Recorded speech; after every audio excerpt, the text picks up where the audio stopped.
Warrior, ce film a l'air à chier. Warrior, on va quand même le regarder. Warrior, ce film est à chier. Warrior, en plus y a Tom Hardy dedans. Warrior, mieux noté que Mr. Wolf sur Allociné.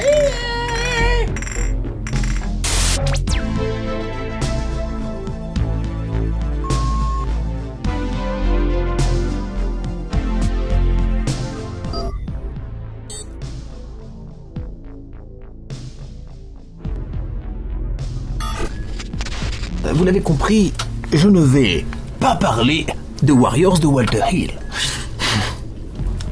Non, je vais plutôt parler du Warriors de Gavin O'Connor. Le même qui a fait l'excellentissime Mr. Wolf, The Accountant. Oui, car gros fan du très réussi Mr. Wolf, on m'a surconseillé moult fois de voir Warriors.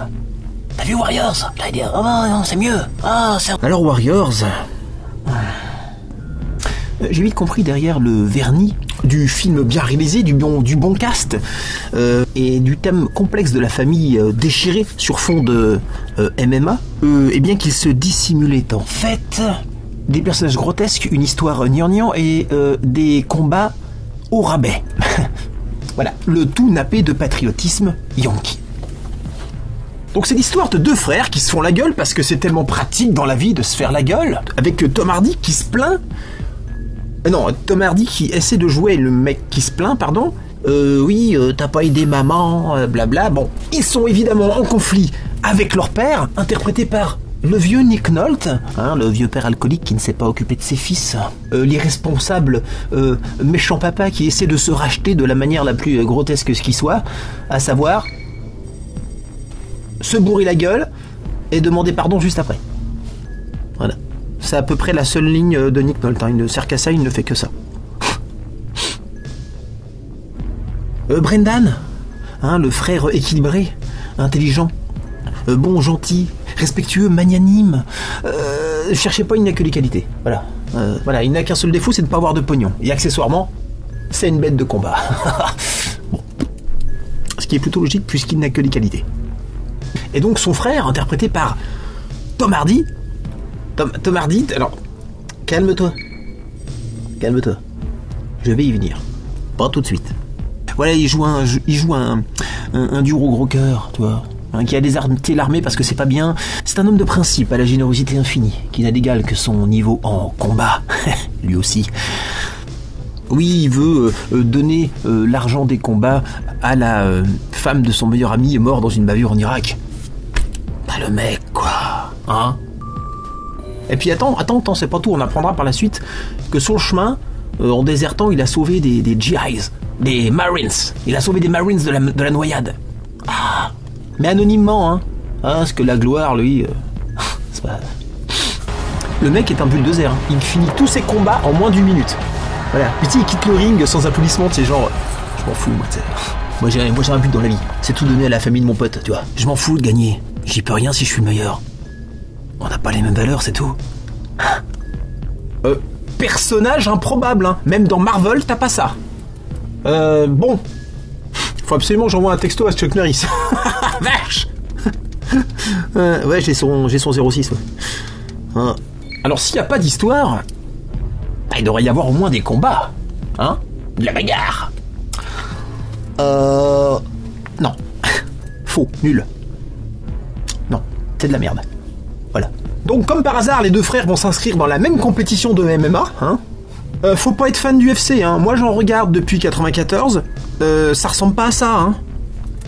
Les mecs se mettent des patates de forain. C'est une insulte hostile. Ont-ils seulement engagé des consultants pour régler les combats?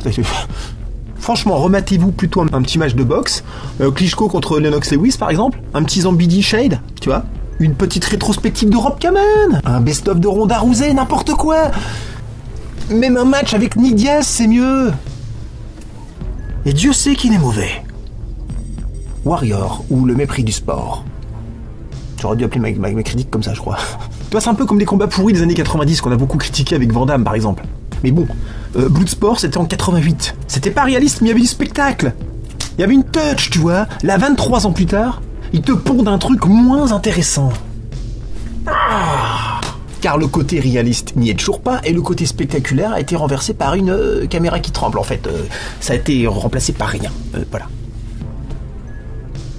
Donc voilà, quand il y en a qui ratent le premier virage par manque d'expérience, il y en a qui oublient carrément de mettre de l'essence au départ de la course.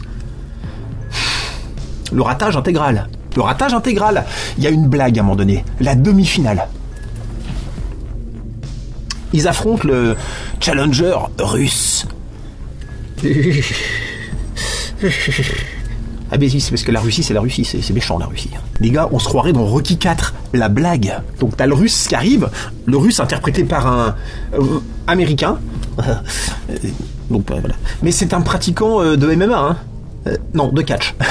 Ah bah c'est bien connu le catch et le MMA, c'est la même chose. Hein. Fais pas chier, tu mets un mec musclé qui fait des trucs là. C'est la même chose. Les Russes, ils arrivent sur le ring habillés en rouge, avec la croix marteau faucille de l'Union soviétique, en 2011. Casquette, short, la totale, avec des sponsors, Tepaout, Reebok, tout ça, avec le drapeau soviétique. J'ai jamais vu ça en MMA. Je l'ai jamais vu. C'est pas ça le drapeau de la Russie actuellement. Hein. Ils ont 20 ans de retard, les mecs. Surtout qu'en plus, même si vous voulez être cohérent, faut savoir qu'à l'époque, dans l'Union soviétique, des sponsors qui n'avaient qu'un seul, c'était l'Union soviétique. C'était pas Nike ou... tu vois 0 sur 20. 0. Le ratage intégral. Ils sont complètement à côté de la plaque.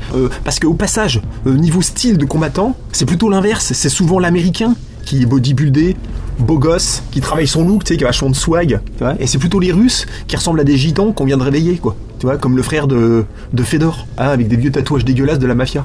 Tu vois. Donc du coup, celui qui ressemble aux Russes, finalement, c'est l'américain, Brendan. Puis l'autre, bah, tu remplaces le drapeau par le drapeau américain. Bon bah, t'as Rick Rufus, hein, le gros combattant patriote de base. Bon, alors voilà, hein, là, à cet endroit-là, j'avais prévu de mettre un extrait de vidéo de combat du film, mais voilà, droit d'auteur, j'ai pas le droit de m'en servir. Donc ils m'ont empêché de mettre la vidéo parce que voilà, j'ai mis un extrait de merde, hein, parce que c'est un combat de merde dans un film de merde. Faut se faire censurer pour ça, c'est quand même un comble.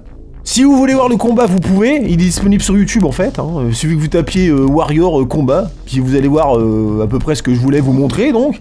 Ce que je voulais montrer, c'était cette espèce de public enjoué, hein. Tu vois, on se croirait à Interville, tu vois, au moment où il y a la vachette qui tourne autour de la piscine. Bref, on avait donc un espèce de sport très populaire où tout le monde s'éclate, hein, vraiment, et puis surtout, ce que je voulais montrer, c'était quoi? Ce que je voulais montrer, c'était qu'il n'y avait pas de sang. Il n'y avait pas de sang. C'est un combat de MMA. S'ils se fritent la gueule, les gars, ils se mettent 4, 5, 6, 7, 8 pêches dans la bouche. Pas une goutte de sang. Ouais, non. C'est le sport le plus sanglant qui existe. Hein. Après la corrida, je crois. Je crois, ouais. En attendant qu'ils m'ont censuré cet extrait de merde, et c'est la première fois que je me fais bloquer une vidéo pour de la merde comme ça. Hein. Pour un extrait. Voilà, même un extrait de Star Wars, on m'emmerde pas. On me dit, bon, t'as pris un extrait, c'est pas bien, hein. Tu pourras pas monétiser. Mais ils m'ont dit, non, t'as pas le droit de la mettre en ligne tout court. Interdit. Ouh là là. N'importe quoi. Sauf qu'en plus, c'est fin nul. Comme je vous le dis, hein, vous allez sur YouTube, hein, vous restez là où vous êtes, là, hein, et vous allez pouvoir vous mater des heures de gigaoctets de combats MMA disponibles gratos. Et des bons combats, hein. Pas ce film de merde. Voilà, hein. Retour au calme. Retour à la vidéo. Non mais il rate tout dans ce film. Tu peux regarder un truc au pif, il rate. Bref, vous l'avez deviné, les deux frères vont finir l'un contre l'autre en finale, hein. De toute façon, c'était spoilé dans la bande-annonce. Voilà, hein, ton twist. Hop, direct dans la boîte à chocolat. Et attendez, parce qu'on atteint le niveau 0 du cinéma, avec la révélation des secrets du personnage de Tom Hardy au public, en direct à la télévision, pendant la compétition. Voilà, révélation qu'on connaît déjà, nous spectateurs, donc ça ne nous apporte rien. Voilà, mais ils vont le faire. Alors, je Je vous le fais, hein, je vous le fais. Alors, je suis le présentateur. Hein. Oh, mais on apprend direct que Tom Hardy a caché sa vraie identité. Et que donc il est le frère de Brendan. Mais quel dilemme, quelle compétition. Mais qu'est-ce que j'apprends dans ma seconde oreillette qu'il serait déserteur de l'armée. Oh là là, mais c'est un vilain. Oh là là. Oh, mais qu'est-ce que j'entends dans la troisième oreillette située dans ma troisième oreille. Un témoin de l'armée l'aurait reconnu, il nous aurait sauvés de la noyade. Pendant qu'il aurait déserté. Non, ce n'est donc pas un enculé déserteur, c'est un héros de la nation. Car nous apprenons, mesdames et messieurs, que s'il veut gagner le tournoi, c'est pour donner l'argent à la veuve de son compatriote, mort pour le drapeau, sous les feux, en Irak. C'est bon, mais c'est incroyable, c'est Jésus, c'est Rambo, c'est Rocky, tout en même temps.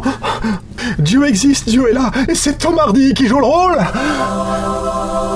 Il y a vraiment ça dans le film, hein. Je rigole pas.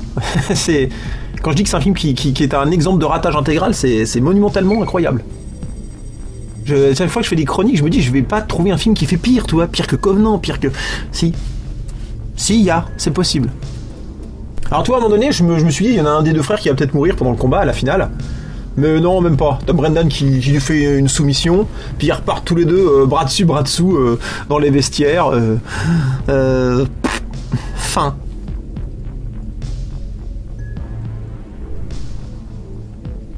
En plus, c'est pas une fin trépidante parce que où est l'enjeu ? On se doute qu'avec tous les millions de dollars qu'ils vont gagner, il y aura bien assez d'argent pour les deux familles et pour les deux frères en fait. Quoi bon se battre ?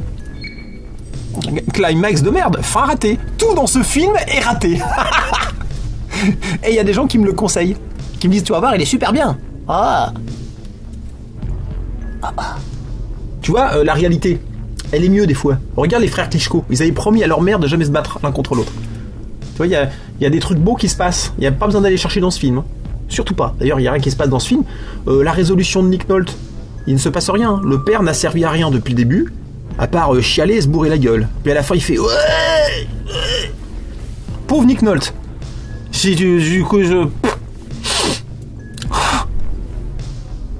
Donc non, Warrior est en dessous de Mr. Wolf. Faites pas chier. À tout niveau. On n'est même pas dans la même catégorie en fait. Voilà. Tu compares pas un Spielberg avec les vidéos de ta nièce qui fait des tutos de coiffage de petits poneys. Non, tu vois, on compare pas ça se fait pas. Mais seulement il y a un petit problème parce que j'ai quand même peine à imaginer que ce soit le même Gavin O'Connor qui ait fait les deux films. Il te fait un truc où il rate tout dans un film, et 5 ans plus tard, le mec il te fait un film où il réussit tout. Le gars, il a fait un stage dans la salle d'entraînement toute blanche là, dans Dragon Ball Z là, tu sais. Je sais pas, peut-être. Et j'y viens. Pour en finir donc avec Tom Hardy. Le gars est signé par les studios. Voilà, faut amortir l'investissement. Donc prenez-le dans les films, les gars. Il a tourné pendant 8 ans dans des films sans jamais que je ne le remarque. Je ne sais vraiment pas ce que vous lui trouvez. Depuis Bronson, tout le monde est en extase. A Star is Born. C'est officiel. Oh là là, t'as pas vu Bronson? Oh, quelle interprétation. Quel rôle? Un modèle de détermination. Non. Un taulard avec un QI de 40 qui kiffe se faire foutre en tôle pour se rebeller et pouvoir montrer sa bite. Quel symbole. L'artiste incompris. Non, c'est juste l'histoire d'un timbré en fait. Voilà. Voilà, un psychocassos agressif et inculte. Où est l'intérêt? Désolé, Tom Hardy peut se donner tout le mal qu'il veut et se foutre à poil. Ce n'est pas intéressant comme personnage. Petite remarque au passage sur l'affiche de Bronson. C'est un montage dégueulasse. Regardez le bras. Regardez l'avant-bras là. Vous trouvez pas qu'il est bizarre l'avant-bras? Il est mal plié, il a l'air atrophié. Très exactement parce que l'image d'origine qui a été utilisée, il avait les bras le long du corps. Donc voilà. Ils ont pris l'image et puis ils se sont dit ouais, ça serait bien s'il avait les mains comme un boxeur. Tiens Robert, t'as Photoshop toi? Tu peux pas me faire ça pour demain là parce que j'envoie à l'imprimerie le truc. Voilà, les mecs des bras cassés. Je trouve que l'expression est plutôt bonne pour le coup. Bon, Batman, j'en ai déjà parlé avec son rôle de Bane, le colosse de 1m75. Voilà, d'autant en plus on voit pas son visage, donc je vois même pas l'intérêt d'avoir pris un mec connu en fait au départ. Voilà, c'est une erreur de casting intégrale. Intégrale. Legend j'ai pas vu, mais je pense pas que ça va être fantasque, hein, vu les critiques. Voilà, ça n'a pas cassé trop pattes à un canard, hein, si à moi, hein, qui peut en avoir jusque 4. Alors Fury Road, son meilleur rôle. Parce que je trouve qu'il est juste, puisque il est surtout juste à sa place. Très précisément parce que ce n'est pas son film, c'est celui de Charlize Theron, hein, de Fury. Donc voilà, ne t'inquiète pas, Charlize, il ne risque pas de te piquer la vedette. Tu es tranquille. The Revenant, on est d'accord, personne ne l'a remarqué. Hein. Tout le monde se souvient de l'ours, mais personne ne se souvient qu'il y a Tom Hardy dans le film. Voilà. En même temps, c'est un peu une connerie de mettre le climax du film au début. Hein. Alors dans Inception, il se transformait en Tom Béranger dans le film. Tom Béranger qui lui ressemble. Et qui lui, par contre, a du charisme. Donc pas de bol, on se souvient de Tom Béranger, mais on ne se souvient pas de Tom Hardy. C'est révélateur, hein, ce truc dans Inception, le fait que personne ne se souvienne qu'il y a Tom Hardy dans Inception. Il y a Tom qui a piqué la vedette à Tom. Tom. Ah, Tom en photo, tête de mort. Et puis voilà, Warrior, encore un rôle caricatural, complètement grotesque. D'Inception à Venom en passant par Fury Road, il fait toujours la même gueule. Comme ça, tu sais. Give me a fighting here, what I mean. That man fighting here, I swear on. Non, Tom Hardy, je suis désolé. Donc voilà, hein, ton Nick Nolte, ton Warriors, ton Tom Hardy, ton Gavin O'Connor, tiens.